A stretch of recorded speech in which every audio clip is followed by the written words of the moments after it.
사도 바울은 1차, 2차 선교 여행을 마쳤습니다. 그리고 3차 선교 여행을 시작했습니다. 그는 이윽고 에베소에 재방문을 하게 되죠. 그리고 그곳에서 모든 것을 쏟듯이 사역을 열정적으로 합니다. 사도 바울은 이곳에서 먼저 회당을 중심으로 또 유대인들을 대상으로 사역을 했었습니다. 그런데 그들은 처음에는 복음을 받아들이는가 싶더니 석 달쯤 지나게 되니까 그들 중 많은 사람들이 복음을 비방하기 시작했습니다. 그 비방은 매우 지속적이었고 시간이 지날수록 거세어졌습니다. 그래서 바울은 제자들을 따로 세우고 두란노 서원에서 날마다 말씀을 가르치게 됩니다. 그렇게 가르치기를 2년 동안이나 합니다. 강도 높은 제자 훈련을 했던 것이죠. 에베소는 어떤 도시였습니까? 문화와 예술과 지성과 우상과 또 음란한 문화가 혼재된, 그리고 그것이 상업화된 그러한 도시였습니다. 이곳은 영적 전쟁이 치열한 곳이었습니다. 그리고 그곳은 아시아 사역의 본고지로 삼을 만한 전략적인 요충지이기도 했습니다. 그래서 사도 바울은 그 어느 도시들보다도 에베소에서 가장 많은 시간을 할애해서 훈련을 합니다. 이곳을 영적으로 승리를 이루어낼 수 있어야 그 다음 사역에 박차를 가할 수 있기 때문이죠. 그리고 이곳에 있는 그러한 영적인 실상이 너무나 어려웠기 때문에 더 치열하게 말씀을 통해 양육했던 것입니다. 바울은 그 어느 도시들보다도 에베소에서 가장 많은 기간을 보냈습니다. 2년이라는 시간 동안 제자 훈련을 했죠. 바울과 훈련생들은 또한 동시에 열심히 했습니다. 바울도 그랬고 훈련생들도 그랬습니다. 그들은 어느 시간대에 훈련을 받았냐면 보통 이 지역의 사람들은 오전에 서늘한 시간에 일을 하고 그리고 11시부터 한 오후 4시까지는 너무 무더워서 쉬었다가 폐점을 했다가 다시 그 이후의 시간에 저녁 시간에 일을 하곤 했습니다. 바로 이 가장 무더운 시간에 시에스타에 해당되는 이 시간에 그들은 휴식을 취하지 않고 잠도 자지 않고 식사 시간을 아껴가면서 제자 훈련에 임했습니다. 그들은 시간을 쪼개어서 하나님 앞에 나와 말씀을 가르치고 배웠던 것입니다. 그들의 열정이 얼마나 뜨거웠던지 그 대낮의 무더위는 오히려 서늘하게 느껴질 정도였습니다. 그러한 열정으로 훈련에 임했습니다. 그리고 훈련생들은 두 부류였는데요. 바로 유대인들과 헬라인이었습니다. 이들은 태생적으로도 너무 달랐고 이념과 정서와 문화와 종교는 아예 달랐던 사람들입니다. 그들은 충분히 갈등할 수 있는 사람들이었고 다툴 수 있는 사람들이었습니다. 그리고 편견과 또 편협한 그러한 자세로 서로를 대할 수 있는 사람들이었죠. 그러나 그들은 이러한 모든 차이와 한계들을 극복하고 그리스도 안에서 한 가족이 되었고 한 제자가 되었습니다. 그러는 동안 놀라운 역사가 일어났습니다. 하나님께서 바울의 손으로 놀라운 능력을 행하게 하신 것입니다. 심지어는 바울의 몸에서 손수건이나 작업용 앞치마를 가져다가 병든 사람에게 손을 얹으면 병이 떠나가고 악귀가 쫓겨나는 그러한 역사가 나타났습니다. 그러나 이것은 일반적인 역사는 아니죠. 하나님께서 복음에 힘을 실어주기 위한 기적으로서 나타난 것입니다. 이런 기적들을 통해서 하나님의 살아계심을 나타내셨고 바울의 가르침이 진리라는 것을 증명해 주신 것입니다. 여기서 우리는 한 가지 주의해야 합니다. 어떤 물건을 통해서 기적이 일어났다고 해서 그것을 성물이라고 부르거나 그것을 우상화해서는 안 됩니다. 이러한 역사는 에베소의 특수한 상황에서 복음을 드러내기 위한 은혜의 방편이었습니다. 우리는 이러한 것들을 일반화해서는 안 됩니다. 가장 성경적인 것은 무엇입니까? 우리가 하나님의 인도하심에 순종하면서 말씀의 권위 안에 머무르는 것입니다. 그런데 이러한 역사가 나타나자 또 어떤 무리들이 생기냐면 예수님의 이름을 빙자하고 다니는 종교 사기꾼들이 등장하기 시작했습니다. 그들은 돌아다니며 마술을 행하던 어떤 유대인들이었습니다. 그들은 바울이 행하는 기적과 축사 사역에 흥미를 갖게 되었습니다. 마술사로 번역된 헬라어 원어는 엑소로키스테스입니다. 축사자라는 뜻이죠. 귀신을 쫓는다라는 뜻입니다. 악령을 쫓는 사람, 그런 뜻을 가지고 있습니다. 헬라어 엑소로키스테스에서 라틴어 엑소르치스무스로 유입이 되었고, 여기에서 퇴마사를 뜻하는 엑소시스트라는 영어 단어가 유래되었을 것입니다. 아무튼 그들은 자신도 바울의 귀신 쫓는 능력을 행사하고 싶었습니다. 그래서 바울이 했던 것처럼 예수 그리스도의 이름으로 명해서 귀신을 쫓으려고 했습니다. 예수님의 이름을 빙자한 것이죠. 그들은 유대교를 믿는 유대인들이어서 예수 그리스도의 이름을 부정하는 사람들이었습니다. 그렇지만 그들은 자신들이 눈과 그 귀로 보고 들은 것을 부정할 수는 없었습니다. 그리고 그 능력이 탐이 났습니다.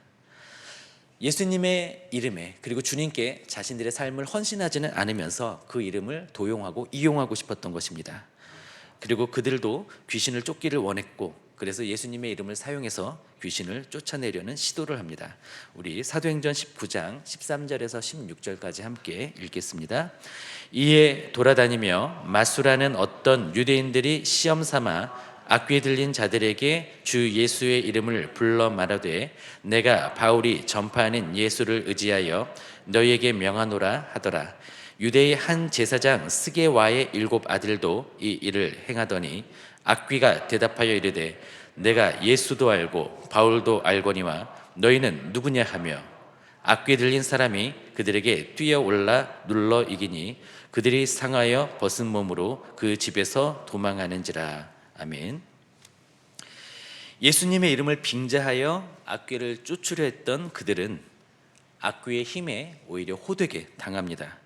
귀신 들린 자가 그들에게 달려들어 그들을 제압하고 때렸습니다. 그러자 그들은 벌거벗은 채 피를 흘리며 달아나게 됩니다. 주님의 이름은 우리의 자신을 드러내거나 욕구 충족을 위해 주술처럼 사용하는 그러한 대상이 아닙니다. 주님의 이름은 이용의 대상이 아니라 영광과 존귀를 받으실 그 이름이고 대상이 됩니다. 7명의 유대 마술사들에게 일어난 일을 본 에베소 사람들, 그리고 이 소문을 들은 에베소 사람들은 큰 두려움을 갖게 되었습니다. 그리고 그들은 하나님을 향한 경외심을 갖게 되었습니다. 그리고 예수님의 이름을 높이기 시작했습니다. 그들은 하나님의 능력은 악한 영의 능력보다 위대하다라는 것을 눈으로 보았고 깨달았습니다. 하나님께서는 이와 같이 스게와의 7 아들들을 이용하셔서 도시에서 위대한 사역을 행하셨던 것입니다. 악령의 힘보다 위대한 예수 그리스도의 능력을 많은 사람들이 목도할 수가 있었던 것이죠. 그들은 이것을 경험한 후에 회개하고 많은 사람들이 주님을 영접했습니다. 그리고 주님을 믿는다고 하면서도 예전에 구습을 끊지 못했던 많은 사람들이 과거의 악습과 구습들을 끊게 되는 놀라운 역사가 일어납니다. 바로 성령 충만을 위한 그러한 준비가 온전히 이루어진 것이죠. 마술을 행하던 많은 사람들은 자신들이 사용하던 책들을 가져다가 불태우기까지 합니다. 우리 17절부터 19절까지 함께 읽겠습니다. 에베소에 사는 유대인과 헬라인들이 다 이 일을 알고 두려워하며 주 예수의 이름을 높이고 믿은 사람들이 많이 와서 자복하여 행한 일을 알리며 또 마술을 행하던 많은 사람이 그 책을 모아 가지고 와서 모든 사람 앞에서 불사르니 그 책값을 계산한즉 은 5만이나 되더라. 그때 불태워버린 책의 가격이 은 5만이나 되었습니다. 당시 에베소에서는 그 데나리온이라는 화폐 단위, 또 드라크마라고 하는 화폐 단위를 썼는데 고고학적인 유물은 데나리온이 더 많습니다. 비율적으로. 그래서 은 5만을 5만 데나리온으로 계산을 하게 되면 얼마가 되냐면 한 데나리온은 남성의 하루 일당입니다. 우리 한국에 한번 대입해서 보면 어떨까요? 우리 일당을 10만 원이라고 생각을 하고 5만 데나리온 하면 얼마가 되겠죠? 그럼 50억이 되겠죠. 이것은 한 사람이 일주일에 6일 동안 일하면서 160년 동안 일한 그러한 급여에 해당이 됩니다. 상당히 큰 금액입니다. 이 당시의 마술책은 무척 인기가 있었고 고가였습니다. 그 안에는 주문이나 주술 같은 것들이 기록되어 있었습니다. 그런데 사람들이 이것을 다 들고 와서 아꼈던 것을 들고 와서 다 태워버렸던 것이죠. 그런데 이 책을 가져온 사람들 중에는 대다수의 신자들도 포함되어 있었습니다. 그들은 이런 주술적인 주문이 들어간 책들을 가지고 있는 것을 대수롭지 않게 생각하다가 그것이 아님을 알고 마법 주문이나 마법 행위를 했던 과거를 완전히 청산한다라는 의미로 고가의 책들을 가지고 와서 그것을 불태웠던 것입니다. 이들은 처음에는 이 관행을 그만두지 않고서 그리스도인이 되었습니다. 그러나 이들은 이것이 잘못되었다는 것을 명백하게 깨닫게 되었고 이 관행들을 끄는 것입니다. 이것은 그리스도인들의 옛 관습을 공개적으로 폐기하는 것입니다. 그러자 어떤 일들이 일어났습니까? 우리 사도행전 19장 20절 말씀입니다. 이와 같이 주의 말씀이 힘이 있어 흥왕하여 세력을 얻으니라. 부흥이 일어났습니다. 그들이 온전히 구습을 끊어버리자, 온전한 회개를 하자 성령 충만하게 되었다라는 것이죠. 큰 부흥이 일어났습니다. 부흥은 어떻게 일어납니까? 오늘 본문은 성령 충만을 위해서 무엇이 선행되어야 하는가를 우리에게 명백하게 보여줍니다. 그것은 바로 본인들이 둘 다 가지고 있던 것들, 하나님도 사랑하고 세상을 사랑하고 있는 것에서 세상을 사랑했던 것을 끊어버리는 것, 그리고 죄와 관련된 구습들을 절연히 불태우는 것, 바로 그것입니다. 우리는 후회를 회개와 착각하는 경우가 있습니다. 그러나 후회와 회개는 다릅니다. 우리는 후회가 아닌 회개를 해야 합니다. 회개하려면 어떻게 해야 할까요? 우리는 먼저 성령 충만과 심령의 부흥을 위해서 예수님과의 인격적인 관계에서 오는 그런 기쁨을 대체하던 것을 먼저 버려야 합니다. 그러니까 주님과의 관계 속에서 얻는 기쁨, 이것을 대체할 만한 기쁨, 그러니까 주님이 아니어도 내가 좋아하는 것들, 주님으로부터 받는 것이 아니어도 내가 즐겨하는 것들, 이러한 세속적인 기쁨들을 먼저 내려놓아야 합니다. 그것이 무엇인지는 사람마다 다르겠죠. 돈이 될 수도 있고 재물이 될 수도 있고 자만심이 될 수도 있고 권력, 관계, 술, 향정신성 물질, 또 성중독, 종교, 다른 종교, 또 인정받는 것, 스포츠, 이런 것들이 될 수가 있습니다. 우리에게 있어서 마술책과 같은 것은 무엇일까요? 아마도 우리가 잃을까 봐 가장 두려워하는 그것이 바로 마술책과 같은 그것일 것입니다. 후회와 회개는 큰 차이가 있습니다. 후회와 회개 모두 사실을 직시하면서 시작하게 되죠. 사실을 직시했다면 그 다음에는 내가 이것을 회개할 것이냐라는 질문에 부딪히게 됩니다. 직시를 하더라도 껍질만 보면 아무런 소용이 없습니다. 돌이키지 않으면 아무런 소용이 없습니다. 그렇지 않으면 회개 단계에 이르지 못하고 그저 후회로 남게 됩니다. 후회하는 사람은 어떤 의미에서 사실을 보기는 하지만 그 일에 오랜 시간을 들이지 않습니다. 정신을 집중해서 똑바로 그 사실을 보지 않는 것이죠. 후회하는 사람은 보통 이렇게 말합니다. 내가 바보였어. 괜히 그런 짓을 해서 지금 고생하고 있잖아. 그런데 그게 끝입니다. 그러고 나서 그 일을 잊은 채 계속 이전과 같은 모습으로 살아갑니다. 이런 것은 아무런 가치 없는 후회일 뿐입니다. 회개는 그것보다 훨씬 더 깊은 것입니다. 우리는 잘못된 것을 직시할 때에 그 잘못이 얼마나 심각한 것인지, 또 그것이 얼마나 무서운 속성을 가진 것인지 깨달아야 합니다. 회개의 본질은 자신이 저지른 죄의 그 심각성을 깨닫는 것입니다. 그것이 깊어지면 내가 나를 보아도 이토록 악한데 하나님 보시기에 나는 어떨까라는 그러한 탄식을 하게 되는 것이죠. 성령 충만의 때에는, 그리고 부흥의 때에는 각 사람에게 예외 없이 이런 깨달음이 나타납니다. 그들은 자기 죄가 하나님 보시기에 얼마나 무섭고 끔찍한지를 보게 되는 것입니다. 개인적인 문제는 잠시 뒤로 하게 되고 하나님 앞에 자신의 죄만 보고 그것으로 인해 탄식하게 되는 것입니다. 그리고 그 죄가 너무나 무겁고 무섭게 느껴집니다. 우리는 하나님의 용서를 구하기 전에 나의 죄가 하나님께 어떻게 보일지 그것을 깨닫는 그 시간이 있었는지 한번 돌아보기를 원합니다. 그리고 회개의 궁극적인 목표는 하나님과 나와의 관계 외에는 그 무엇도 중요하지 않다라는 것을 인정하는 것, 그것을 깨닫게 하는 것입니다. 그 깨달음을 통한 회개를 하는 분은 반드시 회개에 합당한 행동을 하게 되어 있습니다. 보통 우리가 뉘우치는 어떤 그 후회만 있고 돌이키는 그 회가 없으면, 계가 없으면 온전한 회개가 이루어지지 않는다고 이야기를 하죠.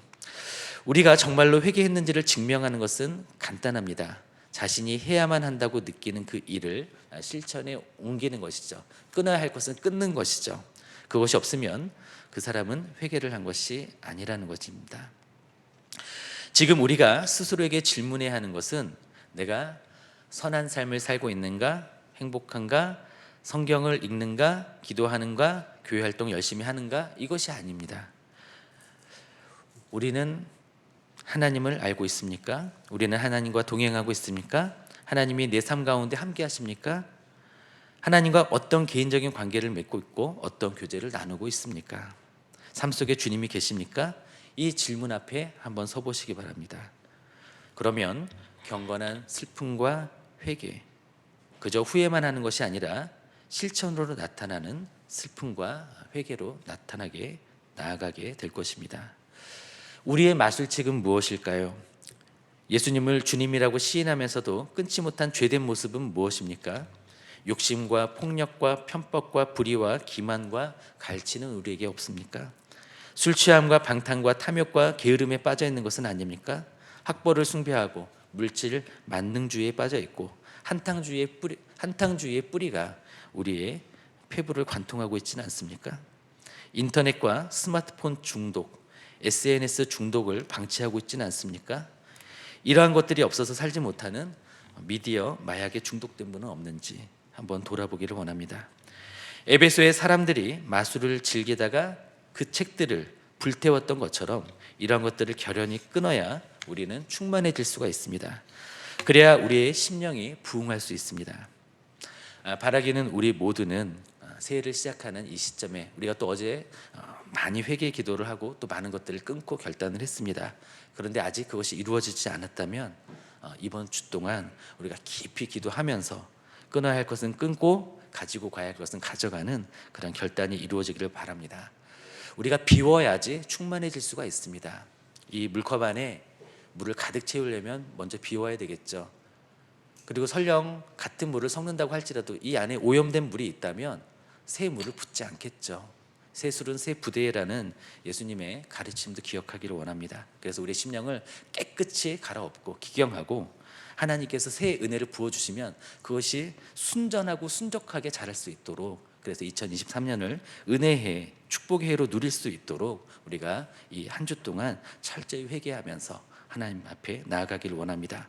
하나님도 사랑하고 세상을 사랑하는 자신의 죄의 심각성을 직시하고 깊은 회개를 통해 성령 충만과 심령의 부흥을 누리는 우리 모두가 되시기를 예수님의 이름으로 축원합니다. 기도하시겠습니다.